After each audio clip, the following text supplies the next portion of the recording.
Hello friends, அனைவருக்கும் வணக்கம். Welcome to TNPSC திலகம் 2026. ஓகே, நம்ம யூனிட் 6 ரைடில் இன்னைக்கு கிளாஸ் 6 தான் பார்க்க போகிறோம். யாரை பற்றி பார்க்க போகிறோம்? மருது சகோதரர்கள் அவர்களை பற்றி பார்க்க போகிறோம். சரி, ஓகே, வாங்க கிளாஸ்க்குள்ளே போகலாம். நம்மளோட வீடியோ வந்து school book plus complete out source எல்லாமே கம்பைன் பண்ணி நான் எடுத்து கொடுத்துட்ருக்குறேன். நீங்கள் இது வரைக்கும் படிக்க ஸ்டார்ட் பண்ணலை அப்படின்னாலும் நம்ம யூனிட் 6 ரைடு ஸ்டார்ட் பண்ணியிருக்கோம் பாருங்கள், அதுலேருந்து ஸ்டார்ட் பண்ணி வாங்க. அடுத்தடுத்து நம்ம தமிழ் எல்லாமே வந்து நம்ம அது அப்படியே ஃபாலோ பண்ணி கொடுக்கலாம் அப்படின்னு சொல்லிட்டு பிளானில் இருக்கோம். சரி, வாங்க பார்க்கலாம். மருது சகோதரர்கள். மருது சகோதரர்களில் 2 பேர் இருந்தாங்க. பெரிய மருது, சின்ன மருது அப்படின்னு சொல்லிட்டு. பெரிய மருது வந்து வெள்ளை மருது அப்படின்னு சொல்லுவாங்க. நோட் பண்ணி வச்சுக்கோங்க. பெரிய மருதுக்கு இன்னொரு பேர் என்ன சொல்லுவாங்க? வெள்ளை மருது அப்படின்னு சொல்லுவாங்க. பெரிய மருதுவோட பிறந்த வருஷம் பார்த்தீங்கன்னா 1748 டிசம்பர் 15. சரிங்களா? சின்ன மருது எந்த வருஷம் பிறந்தாங்க அப்படின்னா 1753 ஏப்ரல் 20. அவங்களுக்கு இவங்களுக்கு ஒரு 5 வருஷம் டிஃப்ரெண்ட் இருக்கும். அவங்க வந்து 1748 டிசம்பர் 15, சின்ன மருது வந்து 1753 ஏப்ரல் 20. நோட் பண்ணி வச்சுக்கோங்க. மருது சகோதரர்களோட தந்தை பெயர் என்ன அப்படின்னா மூக்கையா பழனியப்பன். ஓகே, மருது சகோதரர்களோட தந்தை பெயர் என்ன? மூக்கையா பழனியப்பன். ஒரு ஷார்ட்கட் வச்சுக்கோங்க. இங்கே மா வருது, இங்கே மூ வருது அப்படின்னு சொல்லிட்டு. ஓகே, சரி, ஓகே. மருது சகோதரர்களோட தாய் பெயர் என்ன அப்படின்னா ஆனந்தாயி என்கிற பொன்னாத்தாள். இது எப்படி ஷார்ட்கட்டில் வச்சுக்கலாம் அப்படின்னா ரெண்டு பசங்களுமே நல்ல டேலண்ட்டாக இருக்காங்க அப்படின்னு சொல்லிட்டு அவங்க ஆனந்தமாக இருக்காங்க அப்படின்னு சொல்லி ஞாபகம் வச்சுக்கோங்க. இல்லைன்னா ஒரு என்னது தங்கமாட்ட ஒரு 2 பசங்களை வச்சுருந்தாங்க அப்படின்னு சொல்லி ஞாபகம் வச்சுக்கோங்க. அதை பொன்னாத்தாள். இதெல்லாம் எல்லாமே ஒரு ஃபன்னுக்காக தான். சரிங்களா?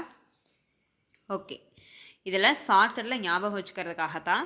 நல்லா நோட் பண்ணிக்கோங்க. பெரிய மருது வந்து வெள்ளை மருதுன்னு சொல்லுவாங்க. அவங்க பிறந்த வருஷம் வந்து 1748 டிசம்பர் 15. சின்ன மருது வந்து 1753 ஏப்ரல் 20 அன்னைக்கு பிறந்தாங்க. சரி, ஓகே. மருது சகோதரர்களோட தந்தை தாய் பெயர் என்ன அப்படின்னா மூக்கையா பழனியப்பன், ஆனந்தாயி என்கிற பொன்னாத்தாளுக்கு மகன்களாக பிறந்தவர்கள் தான் பெரிய மருதும் சின்ன மருதும். சரி, ஓகே.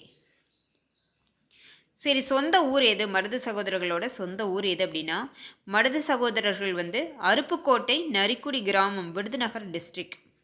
எந்த ஊரை சேர்ந்தவங்க? அருப்புக்கோட்டை எங்கே இருக்குது? நரிக்குடி கிராமம், Virudhunagar district. Okay.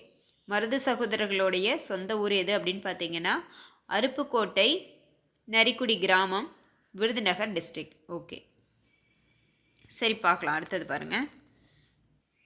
Okay, Marudhu சகோதரர்கள் வந்து போர் பயிற்சி எடுத்துக்கிட்டாங்க. அந்த போர் பயிற்சி எடுத்த இடம் எங்கே அப்படின்னு பார்த்தீங்கன்னா சூரன்கோட்டை அப்படிங்கிற பிளேஸில் மருது சகோதரர்கள் போர் பயிற்சி எடுத்துக்கிட்டாங்க. எந்த இடத்துல மருது சகோதரர்கள் போர் பயிற்சி எடுத்துக்கிட்டாங்க அப்படின்னா சூரன்கோட்டை அப்படிங்கிற பிளேஸில். ஓகே, அடுத்தது வில்லன் அப்படின்னு போட்டிருக்கிறேன். அப்படின்னா என்னென்னா அந்த வளரி எறிதல் அப்படிங்கிறதுல வந்து ரொம்ப வல்லுனர். வளரி எறிதலில் ரொம்ப சிறப்பாக அவங்களுக்கு வந்து இந்த இது வந்து தெரியும். வளரி எறிதலில் மிகச்சிறப்பானவர்கள். சரிங்களா?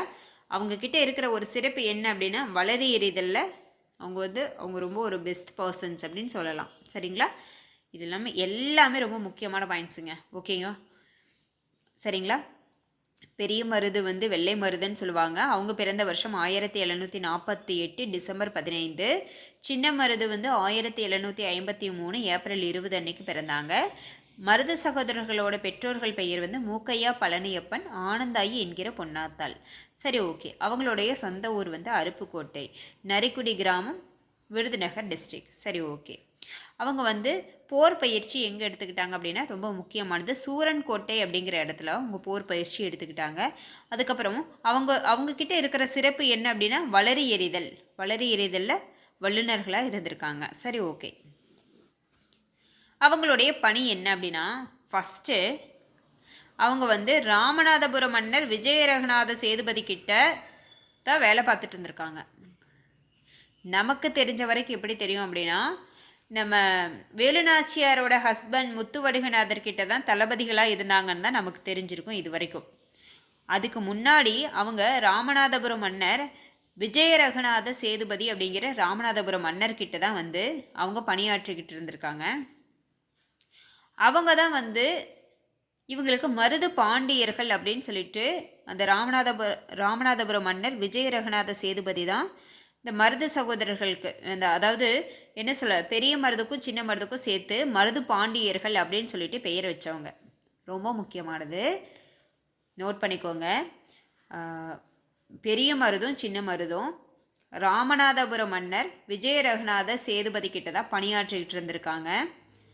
ராமநாதபுரம் மன்னர் விஜய ரகுநாத சேதுபதி தான் பெரிய மருதுக்கும் சின்ன மருதுக்கும் மருது பாண்டியர்கள் அப்படின்னு சொல்லிட்டு பெயர் வச்சுருக்காங்க. அதுக்கப்புறமா நம்ம சிவகங்கை மன்னர் முத்துவடுகநாதர் இருக்கார் இல்லைங்களா, அவர் வந்து ராமநாதபுரம் மன்னர் விஜய ரகுநாத சேதுபதி கிட்ட இந்த மருது பாண்டியர்களோட சில விஷயங்களையெல்லாம் பார்த்து வியந்து எனக்கு வந்து இவங்கள தளபதிகளாக கொடுங்க அப்படின்னு சொல்லிட்டு கேட்டு வாங்குறாங்க. ரொம்ப முக்கியமானது இதெல்லாம். ஃபஸ்ட்டு எங்கே பணியாற்றிட்டு இருந்தாங்க? ராமநாதபுரம் மன்னர் விஜய ரகுநாத சேதுபதி கிட்ட பணியாற்றிட்டு இருந்தாங்க. அவங்க தான் மருது பாண்டியர்கள் அப்படின்னு சொல்லிட்டு பெயர் வச்சது. முத்துவடுகநாதர், சிவகங்கை மன்னர் முத்துவடுகநாதர் வந்து எனக்கு இவங்க 2 பேர்த்தையும் எனக்கு தளபதிகளாக எனக்கு வேணும் கொடுங்க அப்படின்னு சொல்லிட்டு கேட்டு வாங்குறாங்க. சரி, ஓகே. அவங்க நடத்தின போராட்டம் என்ன அப்படின்னா, ஃப்யூச்சரில் வந்து வேலுநாச்சியாருக்கு அரசுரிமையை மீட்டு கொடுக்கறதுக்காக ரொம்ப பாடுபட்டிருப்பாங்க. படிச்சிருக்கோம், இதுக்கு முன்னாடி டாப்பிக்கில் படித்தோம். சரி, ஓகே. அவங்களோட போர் எந்த வருஷம் அப்படின்னு பார்த்தீங்கன்னா 18ஆம் நூற்றாண்டோட எண்டில் தான் அவங்களோட போர் பார்ப்போம். அதையும் சரிங்களா, 18ஆம் நூற்றாண்டோட எண்டில். சரிங்களா, ஓகே. இதுக்கு முன்னாடி 1789 கள்ளக்குடி போர் நடந்திருக்கும். அந்த கள்ளக்குடி போரை முறியடித்தவர்கள் யார் அப்படின்னா மருது சகோதரர்கள். இது வந்து ஒரு எக்ஸ்ட்ரா பாயிண்ட்டு இருந்தாலும் அந்த மருது சகோதரர்களோட இது முறியடித்ததுனால அதை நம்ம இதில் உள்ளே கொண்டு வரோம். சரிங்களா, இது என்ன ஞாபகம் வச்சுக்கிறீங்க? கள்ளக்குடி போரை முறியடித்தவர்கள் யார் அப்படின்னா மருது சகோதரர்கள் அப்படிங்கிறத ஞாபகம் வச்சுக்கிறீங்க. சரிங்களா, மற்றபடி இந்த சம்மந்தமாக நமக்கு தேவையில்லை. கள்ளக்குடி போர் 1789 நடந்த கள்ளக்குடி போரை முறியடித்தவர்கள் யார் அப்படின்னா மருது சகோதரர்கள். ஞாபகம் வச்சுக்கோங்க. சரி, ஓகே. இந்த பாயிண்ட் ரொம்ப முக்கியமானது. 1789 நடந்த கள்ளக்குடி போரை வந்து முறியடித்தவங்க யார் அப்படின்னா மருது சகோதரர்கள். ஓகே. அப்புறம் கட்டபொம்மன் இறந்ததுக்கு அப்புறமா கட்டபொம்மனுடைய சகோதரர்கள் ஊமைத்துறையும் செவத்தையாவும் மருது சகோதரர்களுக்கு ஃப்ரெண்ட் ஆயிட்டாங்க. அதுக்கு முன்னாடியே கட்டபொம்மனே வந்து மருது சகோதரர்கள் தேடி போவார். அவங்க எல்லாம் மீட் பண்ணியிருப்பாங்க. பழையனாறு அப்படிங்கிற ஒரு இடத்துல மீட் பண்ணதாகவும் சொல்லப்படுது. அதாவது நோட் பண்ணி வச்சுக்கோங்க, இதில் நான் எழுதலை, நோட் பண்ணிக்கோங்க. அந்த மருது சகோதரர்களை மீட் பண்ணி பேசலாம் அப்படின்னு சொல்லிட்டு கட்டபொம்மன் போகிறப்ப எல்லாமே வந்து அந்த லூசிங்டன் வந்து தடுப்பார். அப்போ அதையும் மீறி போய் அவங்க வந்து சிவகங்கை போய் அங்கேருந்து 500 ஆளுகளை கூட்டிகிட்டு கட்டபொம்மன் வந்து மறுபடியும் ஜூன் 5ஆம் தேதி ஏதோ வந்து சேர்வார் அப்படின்னு கட்டபொம்மன் டாப்பிக்கில் படிச்சிருப்போம். அந்த எஸ்ஆர் லூசிங்டன் ஒவ்வொரு டைம் வந்து தடுத்துக்கிட்டே இருப்பார்ல, கட்டபொம்மன் வந்து கம்பெனிக்கு எதிரான ஆளுகளோட வந்து பேச்சுவார்த்தை நடத்துறதை தடுங்கன்னு சொல்லிட்டு உத்தரவு போட்டதுனால எஸ்ஆர் லூசிங்டன் வந்து தடுத்துக்கிட்டே இருப்பார். அது வந்து அது ஸ்டோரி பேஸ்டாக வரும்போது அது வரும். அது ஒரு முக்கியமான பாயிண்ட் என்ன அப்படின்னா, அந்த கட்டபொம்மன் வந்து மருது சகோதரர்களை சின்ன மருதுவை சந்தித்து பேசின இடம் என்ன அப்படின்னா பழையனாறு அப்படிங்கிற ஒரு இடம். நோட் பண்ணி வச்சுக்கோங்க. சரிங்களா, பாருங்கள், பழையனாறு.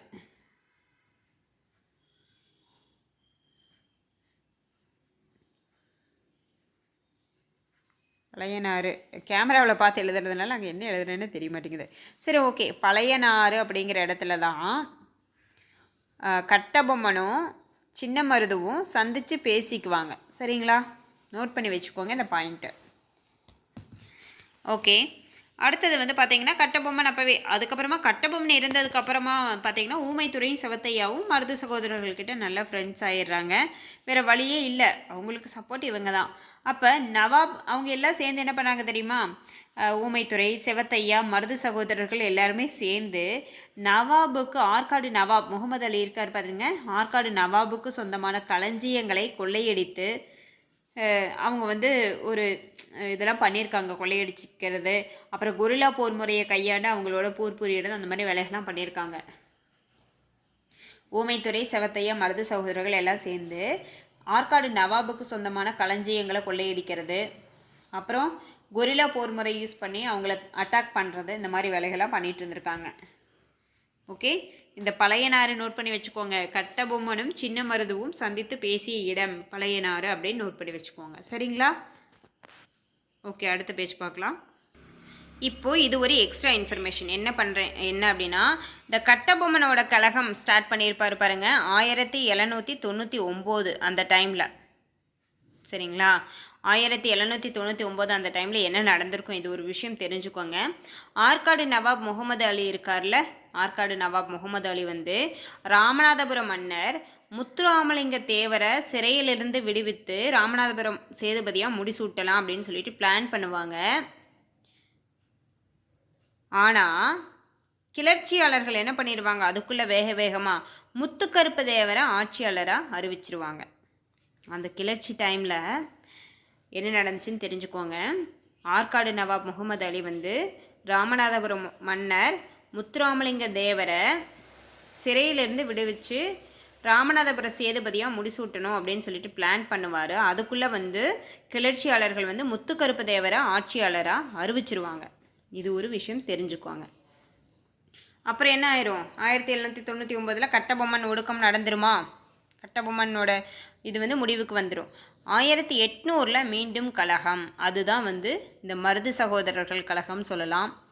இரண்டாவது பாளையக்காரர் போர் அப்படின்னு சொல்லிட்டு குறிப்பில் இருக்குது. சரிங்களா? 1800 நடந்த கழகம் என்னது? மருது சகோதரர்கள் கழகம். 1799 கட்டபொம்மன் ஒடுக்கம் ஆயிடுது.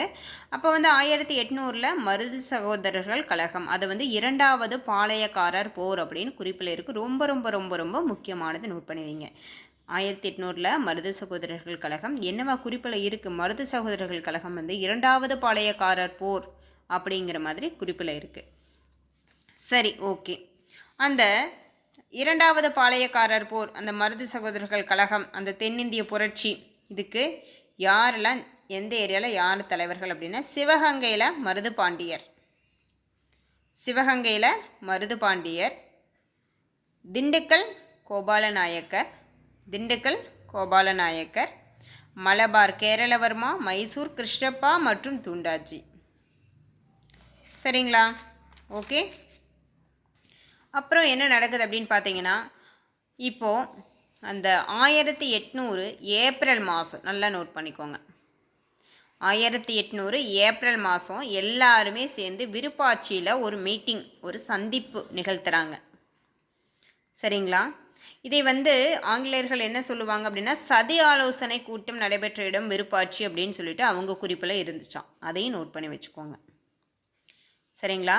1800 ஏப்ரலில் எல்லாமே விருப்பாட்சியில் சந்தித்து ஒரு எல்லாம் என்ன பண்ணலாம் அப்படின்னு சொல்லிட்டு ஒரு பேசி எல்லாம் பண்ணுறாங்க. அதை வந்து ஆங்கிலேயர் குறிப்பில் 1800 ஏப்ரலில் விருப்பாட்சியில் சதி ஆலோசனை கூட்டம் நடந்துச்சு அப்படின்னு ஒரு குறிப்பு இருக்குதான், நோட் பண்ணிக்கோங்க. அப்போது என்ன பண்ணுறாங்க அப்படின்னா, ஜூன் 1800 கோயம்புத்தூரில் போர் வெடிக்குது.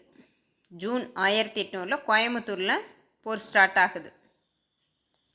அந்த போர் வந்து அதான் இவங்க வந்து ஏப்ரல்லே 1800 என்ன பண்ணலாம் ஏது பண்ணலான்னு சொல்லிட்டு ஒரு பிளான் பண்ணிடுறாங்களா. அப்போ ஜூன் 1800 ஃபஸ்ட்டு வந்து கோயம்புத்தூரில் கிளர்ச்சி வெடிக்குது. அந்த கோயம்புத்தூரில் ஜூன் 1800 வெடித்த கிளர்ச்சி வந்து ராமநாதபுரம் மதுரை வரைக்கும் பரவுது. அப்போ உடனே என்ன பண்ணுறாங்க அப்படின்னா, ஆங்கிலேயர்கள் அவங்க சும்மா இருப்பாங்களா, ஆங்கிலேய கிழக்கிந்திய கம்பெனி என்ன பண்ணுறாங்கன்னா, மைசூர் கிருஷ்ணப்பா மீதும் மலபார் கேரளா வர்மா மீதும் போர் தொடுக்கிறாங்க. ஆங்கிலேய கிழக்கிந்திய கம்பெனி என்ன பண்ணுறாங்க, மைசூர் கிருஷ்ணப்பா மீதும் மலபார் கேரள வர்மா மீதும் போர் தொடுக்கிறாங்க. அப்போது அவங்க வந்து அவங்கள மைசூர் கிருஷ்ணப்பா மீதும் மலபார் கேரளவர்மன் மீதும் தான் ஃபஸ்ட்டு அவங்க ஆங்கிலேய கிழக்கிந்திய கம்பெனி வந்து போர் தொடுக்கிறாங்க. அப்போது வந்து அவங்க கோயம்புத்தூர், சத்தியமங்கலம், தாராபுரத்தில் இருக்கிற பாளையக்காரர்களை எல்லாம் சுற்றி வளைச்சு பிடிக்கிறாங்க. ஓகே, கோயம்புத்தூர், சத்தியமங்கலம், தாராபுரம். ஏன்னா கோயம்புத்தூரில் கிளர்ச்சி வெடிக்குது. அப்போ ஆங்கிலேய கிழக்கிந்திய கம்பெனி மைசூர் கிருஷ்ணப்பா மீதும் மலபார் கேரளவர்மன் மீதும் போர் தொடுக்கிறாங்க. கோயம்புத்தூர், சத்தியமங்கலம், தாராபுரம் பாளையக்காரர்களை எல்லாம் பிடிக்கிறாங்க. அந்த டைமில் கட்டபொம்மனோட சகோதரர்கள் இருக்காங்க பாருங்கள், ஊமைத்துறை, செவத்தையா. நம்ம ஏற்கனவே போன வீடியோவில் படிச்சிருப்போம்ல, 1801 பிப்ரவரியில் வந்து அவங்க தப்பிச்சாங்க அப்படின்னு சொல்லிட்டு, அதோட கண்டினியூஷன் இங்கே கொஞ்சம் இருக்கும் பாருங்கள். கட்டபொம்மனோட சகோதரர்கள் ஊமைத்துறையும் செவத்தையாவும் சிறையிலிருந்து தப்பிச்சாங்க 1801 பிப்ரவரியில். அங்கே கூட வந்து அவங்க வந்து வெளியிலேருந்து கொஞ்சம் ஹெல்ப் பண்ணாங்க அப்படின்லாம் படிச்சிருப்போம். அவங்க தப்பிச்சு போய் எங்கே போனாங்க அப்படின்னா, தப்பிச்சு கமுதியில் பதுங்கி இருந்தாங்க. இது ரொம்ப முக்கியமானது. சரிங்களா? ஓகே, ஒரு நிமிஷம் அதுக்குள்ளே தண்ணி குடிச்சிட்டு வந்தேன். சரி, ஓகே, பரவாயில்ல. கட்டபொம்மனின் சகோதரர்கள் ஊமைத்துறை, செவத்தையா 2 பேரும் சிறையிலிருந்து தப்பிச்சு கமுதியில் பதுங்கினாங்க. கமுதியில் போய் பதுங்கினாங்க. எந்த வருஷம் தப்பிச்சாங்க நம்ம ஆல்ரெடி படித்தோமோ, 1801 பிப்ரவரியில் அவங்க எல்லா கிளர்ச்சிக்காரர்களும் வெளியிலேருந்து ஹெல்ப் பண்ணாங்க அப்படின்னு சொல்லிட்டு 1801 பிப்ரவரியில் தப்பிச்சு போய் கமுதியில் பதுங்கி இருந்தாங்க. இது ரொம்ப முக்கியமானது. கட்டபொம்மனோட சகோதரர்கள் ஊமைத்துறையும் செவத்தையாவும் தப்பிச்சு போய் எங்கே பதுங்கி இருந்தாங்க? கமுதியில் பதுங்கி இருந்தாங்க. இதை தெரிஞ்சுக்கிட்ட சின்னமருது அவங்கள வந்து சிறுவயலுக்கு, சின்னமருதுவின் தலைமையிடம் சிறுவயல், நோட் பண்ணி வச்சுக்கோங்க. சின்னமருதுவின் தலைமையிடம் சிறுவயல். சின்னமருது என்ன பண்ணுறாரு? அந்த கமுதியில் பதுங்கி இருக்கிற ஊமைத்துறையும் செவத்தையாவும் அழைக்கிறாரு சிறுவயலுக்கு.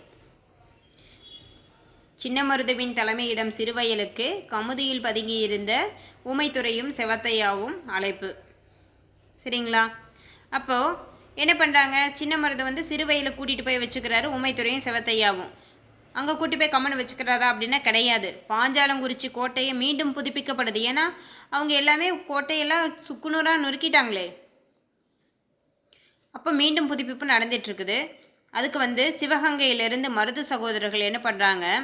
ஒரு 500 பேரை கோட்டை புதுப்பிக்கிற வேலைக்காக அனுப்புகிறாங்க. இங்கே யார் யாரெல்லாம் இருக்காங்க? ஊமைத்துறை, செவத்தையா, சுந்தரலிங்கம். அது நோட் பண்ணி வச்சுக்கோங்க. அது யாருன்னு நான் சொல்கிறேன். ஊமைத்துறை, செவத்தையா, சுந்தரலிங்கம் ப்ளஸ் மருது சகோதரர்கள் வந்து ஒரு 500 பேரை கோட்டை புதுப்பிக்கிறதுக்காக சிவகங்கையிலேருந்து அனுப்புகிறாங்க. எல்லாருமே போய் பாருங்கள், 1801 பிப்ரவரியில் தப்பிச்சு போய் கமுதியில் பதுங்கினவங்கள உடனே சின்னமருது சிறுவயலுக்கு அழைச்சிட்டு போய் கூட ஹெல்ப்புக்கு ஒரு 500 பேர் அனுப்பிவிட்டு ஊமைத்துறை, செவத்தையா, சுந்தரலிங்கம்லாம் எல்லாம் ஏற்பாடு பண்ணி போட்டு போய் பாஞ்சாலங்குறிச்சி கோட்டை வந்து புதுப்பிக்கிற வேலை நடக்குது. பாருங்கள், 1801 ஏப்ரலுக்குள்ளே மறுபடியும் கட்டி முடிச்சிட்டாங்க. பாஞ்சாலங்குறிச்சி கோட்டை 1801 பிப்ரவரியிலிருந்து 1801 ஏப்ரலில் கட்டி முடிக்கப்பட்டது. ஆனால் மீண்டும் தாக்குதல் நடக்குது பாஞ்சாலங்குறிச்சி கோட்டையை. எப்போ? யார்? ஆங்கில தளபதி காலின் மெக்காலே தலைமையில் பிரிட்டிஷ் படை பாஞ்சாலங்குறிச்சி கோட்டையை தாக்குது. இதைத்தான் நான் சொல்லியிருப்பேன். பிப்ரவரியில் ஆரம்பித்து ஏப்ரலில் கட்டி முடித்ததை வெக்கமே இல்லையா மறுபடியும் தாக்க வந்துட்டீங்க அப்படிங்கிறத தான் மெக்காலே அப்படின்னு ஞாபகம் வச்சுக்கோங்க அப்படின்னு சொல்லிடுவேன். எல்லாமே ஒரு ஃபன்னுக்காக தான் சொல்லிட்டேன் நான், ஒரு ஷார்ட்கட்டுக்காக. இந்த காலின் மெக்காலே அப்படிங்கிறத ஞாபகம் வச்சுக்கிறதுக்காக சொல்கிறேன். வெக்கமே இல்லையா அப்படிங்கிறத மெக்காலே அப்படின்னு ஞாபகம் வச்சுக்கோங்க. இப்போ மறக்க மாட்டீங்க. காலின் மெக்காலே வந்து தலைமை. பிரிட்டிஷ் படை பாஞ்சாலங்குறிச்சி கோட்டையை தாக்குறாங்க. மறுபடியும் என்ன பண்ணுறது? ஊமைத்துறையும் செவத்தையாவும் திரும்பவும் வந்து மருது சகோதரர்கள்கிட்டவே அடைக்கலத்துக்கு போயிடுறாங்க. சரிங்களா? அடுத்தது பார்ப்போம். சீக்கிரம் முடிஞ்சிடும். இதில் இந்த சின்ன சின்ன டாபிக்லாம் ஒரு 20 மினிட்ஸ் தான் இருக்கும். ஓகே, பாருங்கள். இப்போ ஊமைத்துறையும் செவத்தையாவும் நீங்கள் ஒப்படைச்சிடுங்க அப்படின்னு சொல்லிட்டு மருது சகோதரர்கள்கிட்ட ஆங்கிலேயர்கள் வந்து கட்டளையிடுறாங்க. உங்கள் கிட்ட தான் வந்து அடைக்கலம் ஆயிருக்காங்க, மரியாதையாக நீங்கள் ஊமைத்துறையும் செவத்தையாவும் ஒப்படைச்சிருங்க அப்படின்னு சொல்லிட்டு.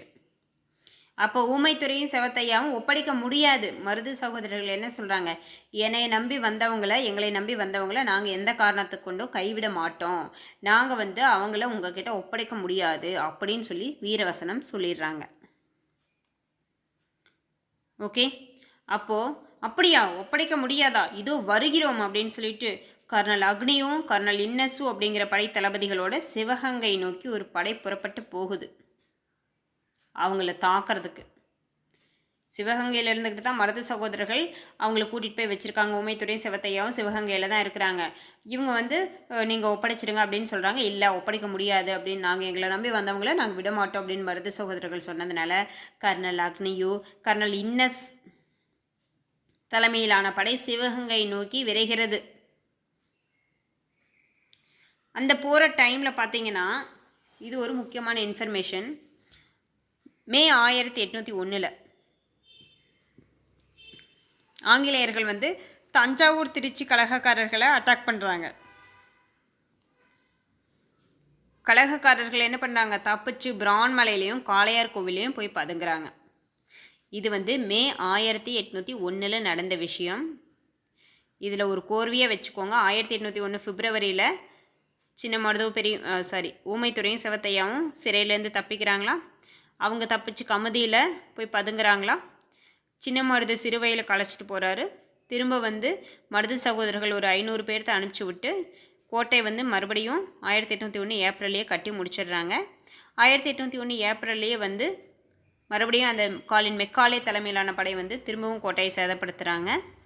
அப்போது சின்ன மருது பெரிய மருது கிட்ட மறுபடியும் அடைக்கலம் ஆகிறாங்க ஊமைத்துறையும் சிவத்தையாவும். அப்போ ஆங்கிலேயர்கள் மரியாதையாக சின்ன மருதுவையும் செவத்தையாவும் ஒரு நிமிஷம் ஊமைத்துறையும் செவத்தையாவும் எங்ககிட்ட ஒப்படைச்சிடுங்க அப்படின்னு சொல்லி கேட்குறாங்க. அவங்க ஒப்படைக்க முடியாதுன்னு சொல்கிறாங்க. உடனே திரும்ப படையெடுத்துகிட்டு போய் சிவகங்கையை அட்டாக் பண்ண போகிறாங்க. அதுக்கிடையில் மே 1801 ஆங்கிலேயர்கள் தஞ்சை திருச்சி கலகக்காரர்களை அட்டாக் பண்ணுறாங்க. அந்த கலகக்காரர்கள் தப்பிச்சு போய் பிரான்மலையிலையும் காளையார் கோவிலையும் பதுங்குறாங்க. அதுக்கு அடுத்தது மருது சகோதரர்கள் என்ன பண்ணுறாங்க, ஜூன் 1801 நாட்டின் விடுதலையை முன்னிறுத்திய ஒரு பிரகடனம் தயார் பண்ணுறாங்க. அதுதான் திருச்சிராப்பள்ளி பேரறிக்கை. இந்த பிரகடனம் எப்படி இருக்கும் அப்படின்னா, சாதி சமய இன வேறுபாடுகளை கடந்து நிற்பதாக முதலில் விடுக்கப்பட்ட அறைகூவல் தான் இந்த திருச்சிராப்பள்ளி பேரறிக்கை, திருச்சிராப்பள்ளி பிரகடனம். இதுக்கு இன்னொரு பேரும் இருக்குது, ஜம்புத்தீவு பிரகடனம். எப்படிங்க மேடம் இவ்வளோ வேகமாக சொன்னீங்கன்னா நான் எப்படி நோட் பண்ணுறது அப்படின்னு கேட்காதீங்க. ஒரு நிமிஷம் நீங்கள் பாஸ் பண்ணி வச்சு கூட நோட் பண்ணிக்கோங்க. மருது சகோதரர்கள் 1801 நாட்டின் விடுதலையை முன்னிறுத்திய ஒரு பிரகடனம் வெளியிடுறாங்க. அதுக்கு பேர் தான் திருச்சிராப்பள்ளி பேரறிக்கை. இது இந்த திருச்சிராப்பள்ளி பேரறிக்கை சாதி சமய இன வேறுபாடுகளை கடந்து நிற்பதாக முதலில் விடுக்கப்பட்ட அறைகூவல் அப்படின்னா இந்த திருச்சிராப்பள்ளி பேரறிக்கை தான். திருச்சிராப்பள்ளி பேரறிக்கைக்கு இன்னொரு பேர் இருக்குது, என்ன அப்படின்னா ஜம்புத்தீவு பிரகடனம். புரிஞ்சுதுங்களா? நான் சொன்னதை நோட் பண்ணி வச்சுக்கோங்க. அடுத்தது என்ன ஆகுது, ஜூனில் இந்த மாதிரி எல்லாம் பிரகடனம் இது பண்ணுறாங்க, எல்லாம் பார்த்தோம். இப்போ ஜூலையில் என்ன நடக்குது, 1801 ஜூலையில் ஊமைத்துறை இருக்கார் பாருங்க, அவர் என்ன பண்ணுறாரு, மதுரை பழைய நாடு பகுதியை கைப்பற்றிடுறாரு. அந்த கலவரம் நடந்துக்கிட்டே இருக்குது கண்டினியூவாக, சரிங்களா, பிரேக்கே இல்லாமல் போயிட்டுருக்கு கலவரம். அதில் ஜூலையில் ஊமைத்துறையோட படை எல்லாம் சேர்ந்து மதுரை பழைய நாடு பகுதியை கைப்பற்றிடுறாங்க. ஒரு விஷயம் உங்களுக்கு ஞாபகம் இருக்கா, அந்த கட்டபொம்மன் சின்ன மருதுவை சந்தித்து பேசிய இடம் பழையனாறு அப்படிங்கிற இடத்துல சந்தித்து பேசியிருப்பாங்கன்னு கொஞ்ச நேரத்துக்கு முன்னாடி சொன்னேன்னா, அந்த இது இங்கே இதே பேர் வருது பாருங்கள், சரிங்களா. 1801 ஜூலையில் ஊமைத்துறையோட படை என்ன பண்ணுறாங்க, மதுரை பழைய நாடு பகுதியை கைப்பற்றிடுறாங்க. அடுத்தது அங்கே ஒருத்தர் அந்த வாரிசில் ஒருத்தர் இந்த வேலையை செய்கிறாரு. ஊமைத்துறை வந்து மதுரை பழைய நாடு பகுதியை கைப்பற்றிடுறாங்க. இங்கே பெரிய மருது என்ன பண்ணுறாரு, மருது சகோதரர்கள் சேர்ந்து என்ன பண்ணுறாங்க, ஜூன் 1801 திருச்சிராப்பள்ளி பேரறிக்கை அதை போய் எங்கெங்கெல்லாம் ஒட்டுறாங்க அப்படின்னா, ஸ்ரீரங்கம் கோயில் சுற்றுச்சுவர்லையும் ஆற்காடு நவாபோட கோட்டை முன் சுவர்லையும் அந்த திருச்சிராப்பள்ளி பேரறிக்கை ஜம்புத்தீவு பிரகடனத்தை கொண்டு போய் ஒட்டுறாங்க. சாதி சமய இன வேறுபாடுகளை கடந்து நிற்பதாக முதலில் விடுக்கப்பட்ட அறைகோவல் அந்த ஜம்புத்தீவு பிரகடனம் திருச்சிராப்பள்ளி பேரறிக்கை தான். இந்த திருச்சிராப்பள்ளி பேரறிக்கை அப்படிங்கிற ஒரு டாபிக் வந்து ஒரு சின்ன விஷயமா இருந்தாலும் இதில் எவ்வளோ பெரிய இது இருக்குது. இவ்வளோ பிரச்சனைகள் நடந்து இவ்வளவு கஷ்டங்களையும் இவ்வளவு போர்களையும் பார்த்துக்கிட்டு அவங்க வந்து அவங்களோட மன உறுதி எந்த அளவுக்கு இருக்குதுன்னு பாருங்கள். அவங்க கொண்டுட்டு போய் எங்கெல்லாம் விட்டுறாங்க அப்படின்னா, ஆற்காடு நவாபோட கோட்டை முன் சுவர்லையும் ஸ்ரீரங்கம் கோவிலோட சுற்றுச்சுவர்லையும் திருச்சியில் கொண்டு போய் ஒட்டுறாங்க. தெரிஞ்சுக்கிட்டிங்களா? அடுத்தது ஜூலையில் வந்து ஊமைத்துறையோட படை என்ன பண்ணுறாங்க, மதுரை பழைய நாடு பகுதியை கைப்பற்றிடுறாங்க. அடுத்தது சின்னமருதுவின் மகன், இங்கே பாருங்கள், இது வரைக்கும் நம்ம இந்த டாபிக்குள்ளே வரவே இல்லை. இப்போ பாருங்கள், சின்னமருதுவின் மகன் செவத்த தம்பி, ஞாபகம் வச்சுக்கோங்க, நோட் பண்ணி வச்சுக்கோங்க. சின்னமருதுவின் மகனோட பேர் என்னது, செவத்த தம்பி. அடுத்து சின்னமருதுக்கு வாரிசு வந்துடுச்சு. சின்னமருதுவின் மகனோட பேர் என்னது, செவத்த தம்பி. சிவகங்கை ராமநாதபுரம் 2 பகுதியும் வந்து சேர்த்துக்கிட்டு கடற்கரை வழியாக தஞ்சாவூர் நோக்கி போகிறாரு, படை எடுத்துகிட்டு போகிறாரு. அங்கே தஞ்சை விவசாயிகள்லாம் வந்து செவத்த தம்பி படையோடு இணைஞ்சிடுறாங்க. இன்னொரு டைம் சொல்லட்டுங்களா? ஜூலையில் வந்து ஊமைத்துறை மதுரை பழைய நாடு பகுதியை கைப்பற்றிடுறாரு. அடுத்தது சின்ன மருது பெரிய மருது தான் இதுவரை படிச்சுட்டு இருந்தோம். இது வந்து சின்ன மருதுவின் மகன் செவத்த தம்பி. நல்லா நோட் பண்ணி வச்சுக்கோங்க. சின்ன மருதுவின் மகன் பெயர் என்னன்னு கேட்டால் செவத்த தம்பி. சின்ன மருதுவின் மகன் பெயர் என்னது, செவத்த தம்பி. சின்ன மருதுவின் மகன் செவத்த தம்பி ராமநாதபுரம் சிவகங்கை 2 பகுதியும் தன்னோட இணைச்சிக்கிட்டு கடற்கரை வழியாக தஞ்சாவூர் நோக்கி பயணம் பண்ணுறாரு. அங்கே போய் தஞ்சாவூர் அவங்களையும் சேர்த்துக்கலாம் அப்படின்னு போகும்போது தஞ்சை விவசாயிகள்லாம் வந்து செவத்த தம்பி படையோடு இணைஞ்சிடுறாங்க. அப்புறமா என்ன ஆகுது அப்படின்னா, செவத்த தம்பி படை தோல்வியோட சின்ன மருதுவின் மகன் செவத்த தம்பி தஞ்சை நோக்கி போனாங்க இல்லையா, ராமநாதபுரம் சிவகங்கை மக்களை படையெல்லாம் சேர்த்துக்கிட்டு போனாங்க இல்லையா, செவத்த தம்பி படை வந்து தஞ்சாவூரில் தோல்வி அடைஞ்சிடுது. அதான் விவசாயிகள்லாம் செவத்த தம்பி படையில் இணைஞ்சிட்டாங்களே, ஏன் தோல்வி அடைஞ்சிது அப்படின்னா பாருங்கள், தஞ்சாவூர் ஸ்தானிகர் கேப்டன் வில்லியம் ஃப்ளாக்பன் படைகளை திரட்டி மாங்குடி அருகே செவத்த தம்பியை வென்றார். அங்கே ஆங்கில படை செவத்த தம்பியை தோற்கடிச்சது எந்த ஆங்கில படை தளபதி அப்படிங்கிறத தெரிஞ்சுக்கணும். தஞ்சாவூர் ஸ்தானிகர் கேப்டன் வில்லியம் ஃப்ளாக்பன். ஓகே, பாருங்கள், இப்படி ஞாபகம் வச்சுக்கோங்க. இங்கே பிளாக்கு, இங்கே செவத்த, இங்கே ரெட்டு, இங்கே பிளாக், அப்படி ஞாபகம் வச்சுக்கோங்க. பிளாக் வந்து ரெட்டை இது பண்ணிடுச்சு, அப்படி கூட ஞாபகம் வச்சுக்கோங்க. செவத்த தம்பி சின்ன மருதுவின் மகன் செவத்த தம்பி வந்து ராமநாதபுரம் சிவகங்கை படைகள்லாம் சேர்த்துக்கிட்டு மக்கள்லாம் தன்னோடு சேர்த்துக்கிட்டு கடற்கரை வழியாக தஞ்சாவூர் நோக்கி பயணம் பண்ணாங்க. தஞ்சை விவசாயிகள்லாம் செவத்த தம்பி படையில் இணைஞ்சிட்டாங்க. ஆனால் தஞ்சாவூர் ஸ்தானிகர் கேப்டன் வில்லியம் ஃப்ளாக்பன் வந்து என்ன பண்ணுறாரு, படைகளை திரட்டி மாங்குடி அப்படிங்கிற பிளேஸில் வந்து செவத்த தம்பியை வென்றார். இங்கே ஆங்கில தளபதின்னு சொல்லியிருப்பேன், இப்படி ஞாபகம் வச்சுக்கோங்க. செவத்த தம்பி படையை யார் வென்றாங்க அப்படின்னா தஞ்சாவூர் ஸ்தானிகர் கேப்டன் வில்லியம் ஃப்ளாக்பர்ன் அப்படிங்கிறவர் படைகளை திரட்டி மாங்குடி அப்படிங்கிற பிளேஸில் வந்து செவத்த தம்பியை வென்றார். இது எப்படி ஞாபகம் வச்சுக்கலாம்னா, செவத்த தம்பிக்கு ரெட்டு, ஃப்ளாக்பர்னுக்கு பிளாக், இப்படி ஞாபகம் வச்சுக்கோங்க. அந்த பிளாக் வந்து ரெட்டை முறியடிச்சிருச்சு. எதனால் அப்படின்னா, எதனால் எங்கே அப்படின்னு ஞாபகம் வச்சுக்கோங்க. அந்த மாமரத்துக்காக அப்படி ஞாபகம் வச்சுக்கோங்க, மாங்காய்க்காக அப்படின்னு. இது கொஞ்சம் ஈஸியாக உங்களுக்கு ஷார்ட்கட்டில் ஞாபகம் வச்சுக்கிறக்காக சொல்கிறேன். ஒரு மாங்காய்க்காக பிளாக்கு ரெட்டாக முறியடிச்சிருச்சு. புரிஞ்சுதா? இவ்வளோ தான் இதில் டாப்பிக்கே. இந்த இதுக்கு ஷார்ட்கட்டே. செவத்த தம்பியோட படை எங்கே தோல்வி அடைஞ்சது, தஞ்சாவூர் ஸ்தானிகர் கேப்டன் வில்லியம் ஃப்ளாக்பர்ன், அதை தான் பிளாக்குன்னு சொன்னேன். ஃப்ளாக்பர்ன் வந்து மா மாங்காய்க்காக அப்படின்னு சொன்ன பாருங்க, அதுதான் மாங்குடி அப்படிங்கிற பிளேஸில் செவத்த தம்பி படையை தோற்கடிச்சிட்டாங்க. புரிஞ்சுதா? செவத்த தம்பி படை தஞ்சாவூர் ஸ்தானிகர் வில்லியம் ஃப்ளாக்பர்ன் படைகளை திரட்டிக்கிட்டு போய் செவத்த தம்பி படையை மாங்குடி அப்படிங்கிற பிளேஸில் தோற்கடிச்சிட்டாரு. இதுக்கு மெயினான காரணம் என்ன அப்படின்னா, தஞ்சாவூர் ராஜா சரபோதி அப்படிங்கிறவர் ஆங்கிலேயருக்கு சப்போர்ட் பண்ணிட்டார். விவசாயிகள்லாம் செவத்த தம்பிக்கு சப்போர்ட் பண்ணி என்ன பண்ணுறது, தஞ்சாவூர் ராஜாவே தஞ்சை ராஜா சரபோதி ஆங்கிலேயருக்கு சப்போர்ட் பண்ணதுனால தான் சின்னமருதுவின் மகன் செவத்த தம்பி படை தோல்வி அடைஞ்சிருது. இருந்தாலும் வீரர்கள் ஆங்கிலேயர் படையிலிருந்து தப்பிச்சு கடந்து சென்ற பகுதிகளை எல்லாம் அழிச்சிட்டு தான் போனாங்க. அந்த இடத்துல கலவரம் நடந்து தஞ்சை ஸ்தானிகர் வில்லியம் ஃப்ளாக்பர்னோட படைகள் மாங்குடி அருகே செவத்த தம்பி படையை தோற்கடித்தாலுமே வீரர்கள், நம்மளுடைய வீரர்கள் ஆங்கிலேயர் படையிலேருந்து தப்பிச்சு கடந்து போன பகுதிகளை எல்லாம் அழிச்சிட்டு தான் போனாங்க. சரிங்களா?